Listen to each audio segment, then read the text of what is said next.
Hi and welcome to Faithful Podcast, another episode of Faithful Podcast. I hope you're well wherever you're watching and listening to us from. My name is Mary, Alison, Momoh, your host, and I hope you're having a wonderful time. I'm sat here with a wonderful, wonderful gentleman. His name is Pastor Rikki. Hi, Mary. Thanks for having me on. It's good to be here. Pastor Rikki, how are you? I'm very good, thank you. I'm excited to have a chat with you, and especially on Faith World TV, Yes. which is dear to all of our hearts. Awesome. Pastor Rikki, can you tell us a little bit about yourself? Yes, so I'm a pastor in a wonderful ministry called Spirit Embassy, and I have a beautiful wife called Nicola, two beautiful daughters called Rema and Talia. I love Jesus Christ.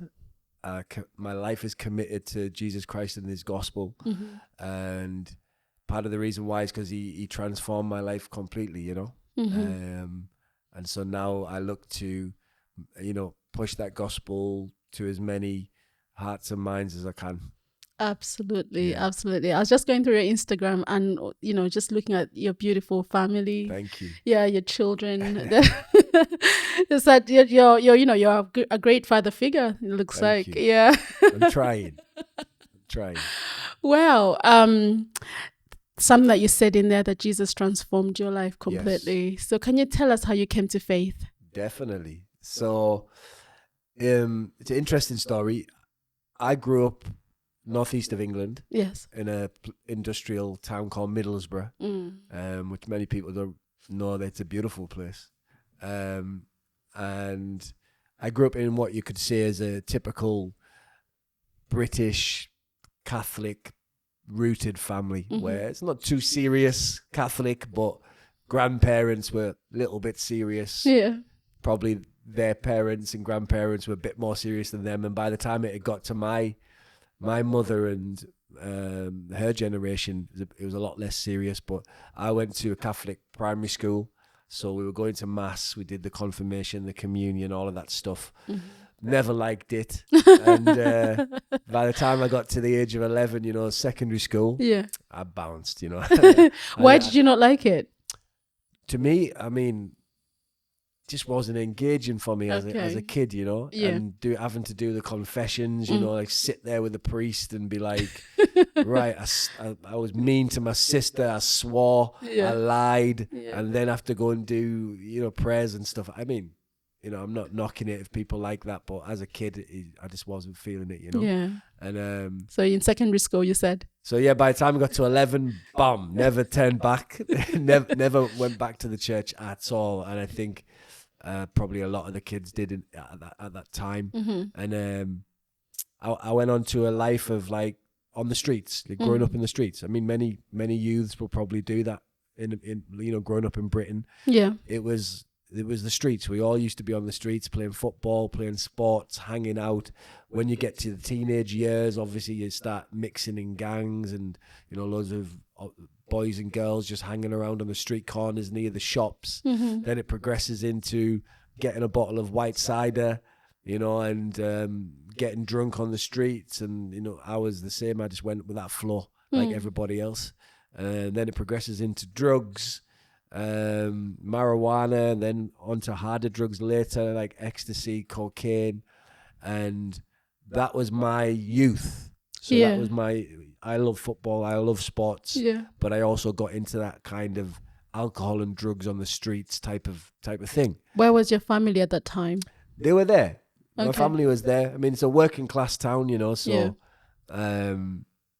I'd be doing it away from the gaze of my family. Okay. Of course. Is that mom, dad, siblings? Well, my father, I didn't meet my father till I was 29. Okay. I knew him up until I was about 4, Mm-hmm. and then it contact was stopped. Yeah. And then I never met him again until I was 29 after I came to Christ. Mm-hmm. And funnily enough, we live. He always lived in the same town, small town, Mm-hmm. but just never saw him, and that relationship wasn't there.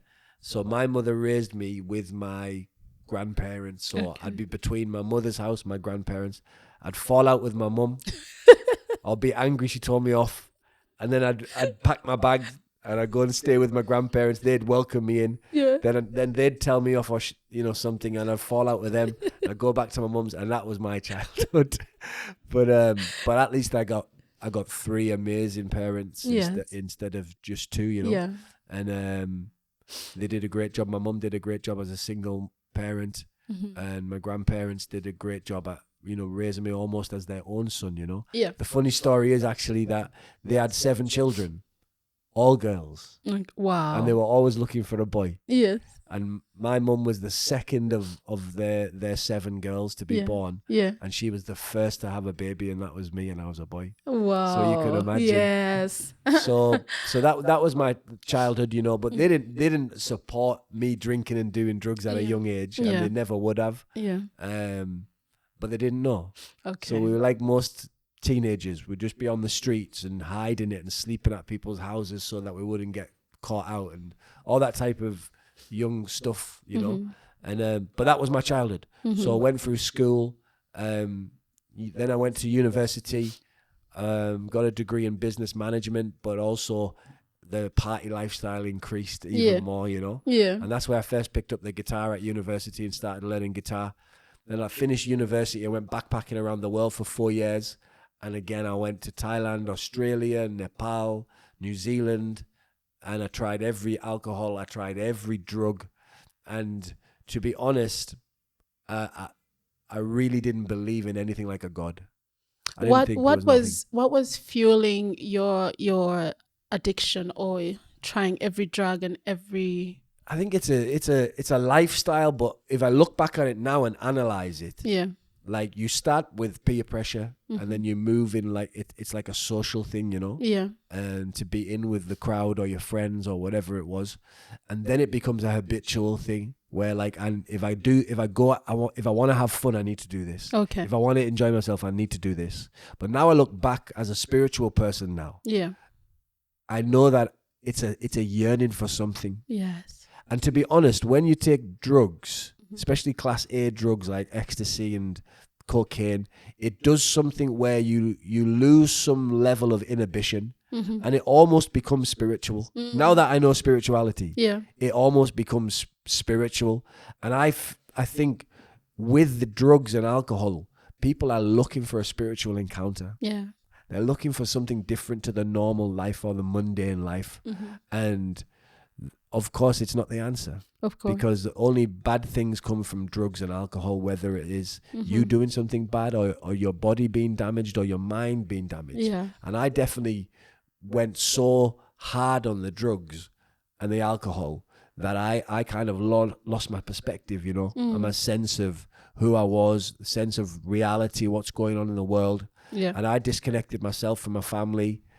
When I went backpacking, no mobile phone. Nothing, just email, and I wouldn't be on that email like once 6 months or 7 months. Wow. So my mum would be like, "This son Where's of my mine," son?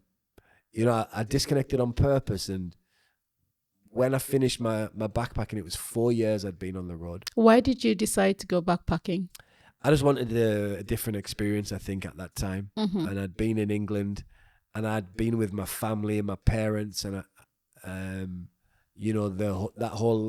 grew up in Middlesbrough. I went to school and college in Middlesbrough. I went to university in Middlesbrough, and I was like, I need to get out of here, and just do something. And ended up going to Thailand on a one-way ticket with a little guitar and a backpack.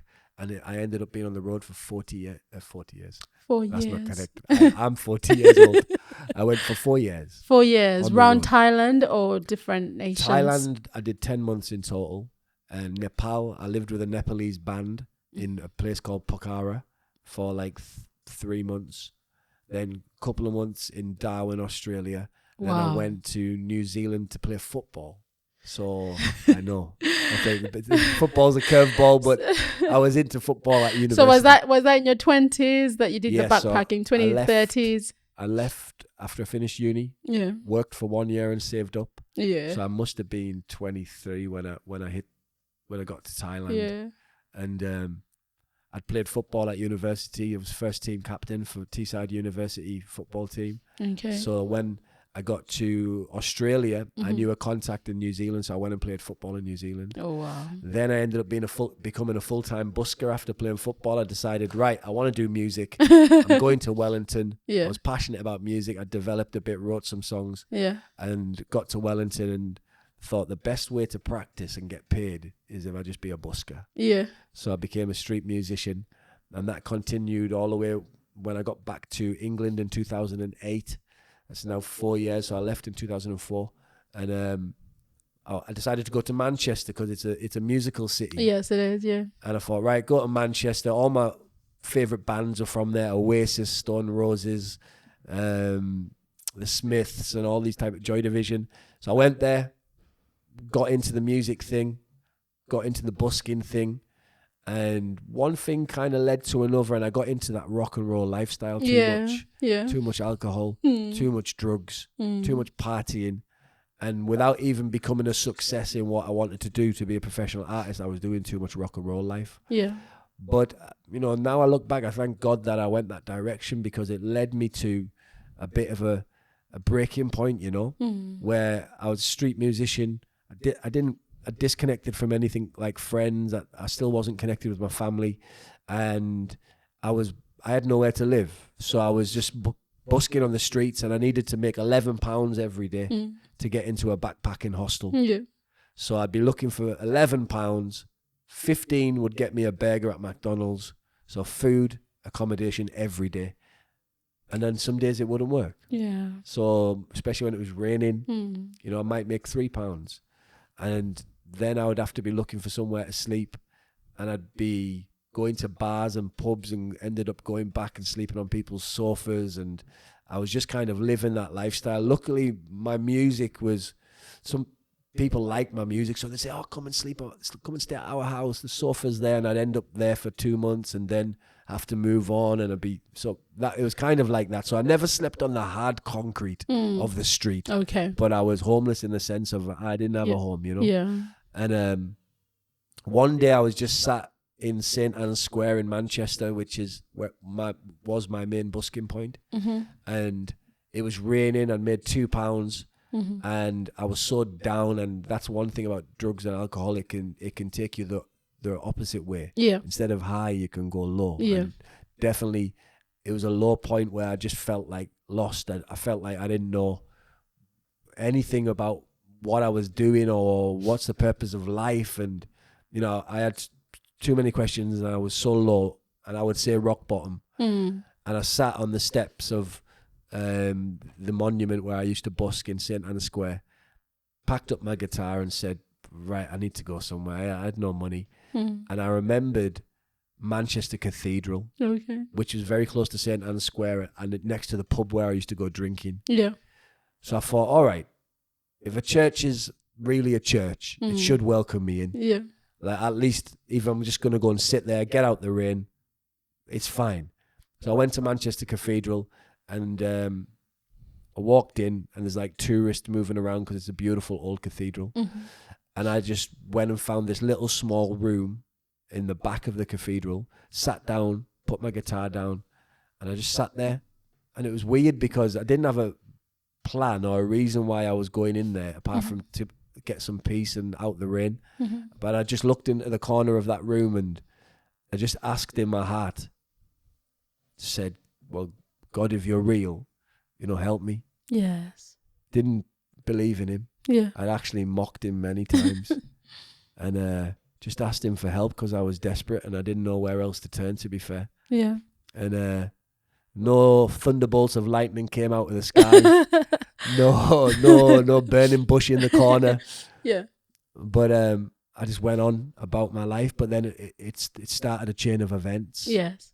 That led me, to be the person I am today, And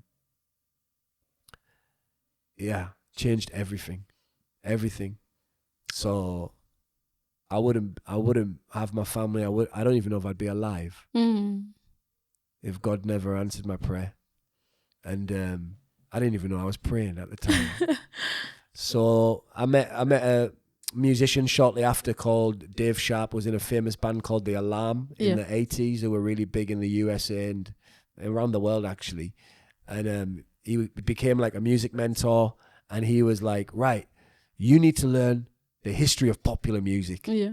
So go back to American music, the blues, country, and get into that deep stuff. And I got into it. And then when I got there, there was also gospel music there, right at the root. Go to the root. So the root of popular music is gospel. Yeah.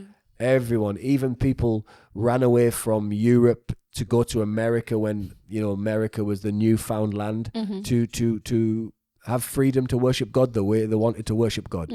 So popular music, which obviously, stemmed in America, had that rich history of gospel. Everything was gospel. So I started finding artists like Mahalia Jackson, Sister Rosetta Tharpe, Shirley Caesar, and the music would hit me in a different way, right? Yeah. I mean, I love music, and I loved music back then. They still didn't believe in God, still didn't believe in Jesus Christ, but I'd asked this God that I didn't believe in for help, and now I was getting connected with gospel music. Yeah. And there was something in the music that was different to all of the other music that I knew. Yes, yes. So the country, the gospel, the country, the blues, the rock and roll music, you can feel it's trying to entertain you. It's trying to get you excited, whatever. But the gospel, I didn't feel that entertainment factor. Yeah. I felt like it was something else. Yes. But I couldn't put my finger on it, And I used to listen to Mahalia Jackson, Amazing Grace, when she sings it live on the Johnny Cash show. It's still on YouTube now. Yeah. And I used to cry. And I didn't know why I was crying. I'm thinking, why am I crying to this music? Yeah. And I'd be like at parties 5 a.m, high on cocaine, whiskey, marijuana, everything. And people are falling asleep all around the party. And the last people standing, normally we would be on YouTube sharing music, sharing videos, and I'd always put on Mahalia Jackson at these parties. Yeah. And even though I was wasted on drugs and alcohol, I'd cry. Amazing Grace. Amazing Grace. Yes. And I never knew why it was hitting me and why I was crying, and it wasn't a crying like I'm so sad. It was a crying like it's a different cry. Yeah. It's like a warm. Yeah. Cry, and I really couldn't put my finger on it, but it was touching me profoundly. Yeah. And I said to my music mentor at the time, like I just said, I'm not really connecting with the music, and he said, well, brother, I think you need to go to church. And I was like, church? Like what the? He said, but one thing you can do is you can go back to your hometown. I'd been basically on the road for by that point 5 or 6 years, if I include Manchester. And he was like, I think you need to go back home, get back with your family, get to know them, get to know yourself a little bit again, but find a church. And I'm still thinking, this guy's crazy. Yeah. I ain't going to find no church, He wasn't Christian? A Christian, yeah, but I couldn't say like a practicing Christian, really. right. He had all this new age spiritualist ideas and stuff like that, which I also explored a little bit on my backpacking, like the universe and all that stuff. Yeah. Which a lot of people are doing in the modern day. They're trying to exchange God for the universe, which I understand why they're doing it, but it's not correct. But but he just sent me on the path. Yeah. So obviously he was used by the Spirit in some sense. Yeah. So I went back to my hometown, Middlesbrough, lived with my grandparents, went back to my grandparents' house. What was their reaction when you got in? No, they were happy. Yeah. But I'd changed a lot. Yeah. From the person they knew before I went backpacking. I was now smoking. I was different. My attitude was different. The way I dressed was different. Yeah. So they kind of, they saw me as a foreigner in a way. It was weird. And your mum and siblings? Well, of course, they love me to the core, you know what I mean? Yeah. And they welcomed me back in. They did their best. But I think I became a bit weird to them in a way. Yeah. Maybe I still am, but especially so them because they knew me before I went away, and then I came back, boom, different type of person. But my family are amazing. Yeah. They've always been like a solid rock, do you know what I mean? Like the love and they'll always support, even if they don't understand some certain things. Yeah. In deep down, there's some type of support there, you know. So how did you then come to the Lord and Yeah. So went back to Middlesbrough, and I ended up becoming a like playing in the streets, playing in a few bars, and I ended up becoming a music promoter. Okay. Right? So I started a music thing where it was all local artists, focused on local artists.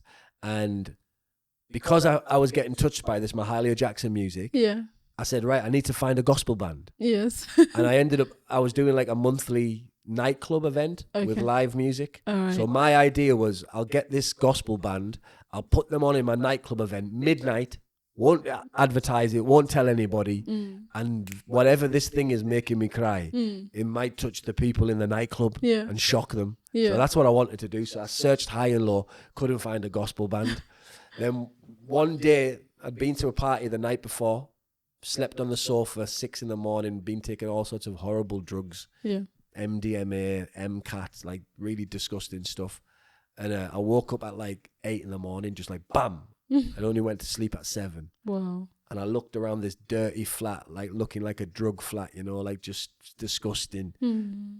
Went in the bathroom, looked in the mirror, I looked like death. I said, man, I need to get out of here. So I just left, walked into town to get the bus back to my grandparents' house. And as I was walking to get the bus, I heard worship music coming out of a church. And it had that feeling that I was getting from Mahalia Jackson. And I remember I went in the doorway of the church and I looked in and there was people in there in suits and stuff. Was it Sunday morning? This was a Saturday morning. It was Saturday? Yeah. All right. And I sat in that entrance for about 10 or 15 minutes, trying to get brave enough to go in. I'd been on drugs the night before. I'd been on alcohol. So I was thinking that everyone in church is holy and, I can't go in there. I'm dirty, I'm like, I was doing drugs like just a couple of hours ago. Like, how can I go in there? And then I got the bravery together and I thought, right, let me just go in and I'm just going to ask them to come and sing in my nightclub event. So I went in, met the guy. He was very welcoming. I was like, wow, okay, that's a good start. Because I'm from the nightclub and pub scene where you don't get big smiles and love and all that. It's like people drinking, taking the mick out of each other, that type of thing, And I just said, this band is amazing. I said, who is it? He said, oh, it's our worship team. They're rehearsing for a wedding. Oh, wow. I said, wow. I said, they're really good. Like, I'm a promoter. Can I, invite them to come and do one of my events? And he's like, yeah, go and talk to them. And he took me over and they were so welcoming. I'll never forget it. The smiles and it just felt real. And I just said, I've been looking for you guys. And they were laughing and I ended up swapping numbers with the piano player. And then he came for a meeting and I told him, I want to put you in the nightclub. And he said, okay, let's see. And then he said, the pastor doesn't want him to. And at that time, I didn't understand it, but I understand it now. Yeah. And I said, okay, so what are your Sunday services like? And he just looked at me with a big smile and said, you're going to love it. Yeah. And I went to the Sunday service, smoked 40 cigarettes outside of the church. I was so nervous. I was just this random white guy outside the church, just smoking ciggies, and everyone was going in the church like, who's this guy? And I'm looking scruffy and rough, like completely different to the way I'm looking today. Yeah. And I think one person just stuck their head out and was like, are you supposed to be coming in here? And I was like, yeah, I'm just waiting for someone. And they were like, no, just come in. And I went in and I remember the word that was preached and the worship and everything, just like, it hit me so deep, man. I mean, I think I cried the whole service, Wow. I still don't realize, I still don't know why I'm crying. And it was amazing. And I remember the service finished and I ran, like, bam. I wanted to talk to nobody. But I came back the next Sunday. Okay. And I ran again. And came back and ran, and ran. Wow. Until one day, I remember the worship, and everyone is like worshiping and speaking in tongues. And like the majority of the people in that church were from Zimbabwe or some type of southern Africa region of Africa. Okay. And I remember like thinking when they were speaking in tongues, they were talking in African language. That's what I thought it was. That's what you thought? Yeah. But because it was so crazy and people were crying and like laying on the floor and everything in worship, I just said, right, I'm going to close my eyes. Yeah. So I just closed my eyes while worship was going on. And I remember closing my eyes one time and I just saw the Lord Jesus on the cross. Hallelujah. And like, it hit me so hard. Like I couldn't stop crying, like uncontrollably weeping, like, and I got the revelation of like he died for us and how selfish I'd been in my life. Always thinking about me, not thinking about others. This is all in this moment of seeing Christ on the cross.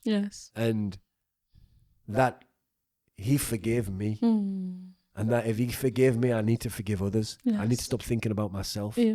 And it hit me all in one go, and I wept so uncontrollably.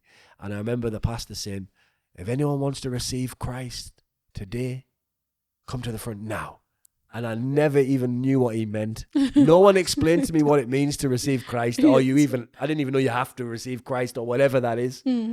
But boom, it must have been my spirit. I was gone, you know? Like Usain Bolt or something. I was so fast. And I went and I received Christ, and then I joined the worship team as a guitar player. And that developed out. And you know, now I'm a Christian music artist. I've got 2 albums, music videos. I've been around the world, you know, ministering at crusades, sometimes with 100,000 people in attendance, you know. And I've seen miracles, signs and wonders. I'm a pastor with a beautiful family and church, and you know, Jesus has revealed himself in my life in so many ways, you know. And now I just want to give other people that opportunity that I got. You know, yes, I had to hit rock bottom to find that opportunity. Or at least recognize it. Well, and other people don't have to do that, you know. And I want my life to be that testimony, and to be able to give somebody that opportunity without them needing to get to rock bottom, you know. Wow. I'm just transfixed. That's real, true story. You know? And I'm glad I didn't hear it before, because you know, it would have just spoiled the moment for me. And just so many things come up there. Basically, like, how is it important to always make the altar call first of all, because you had been there a couple of Sundays. So how important it is for an altar call to be made at every service, but also to explain at every service. You can't take it for granted that everybody understands what it means to receive Jesus. It's true. Wow, so beautiful. Do you know the name of the church that you were at? Of course. I mean, that was Praise Christian Center International. Wow. And otherwise known as PCCI. Yes. And then they were great. They really brought me in from the streets, taught me about Jesus, taught me how to pray, taught me how to fast, taught me how to read the word. And the alcohol and the drugs began to stop automatically. Absolutely, yeah. Without too much conscious effort.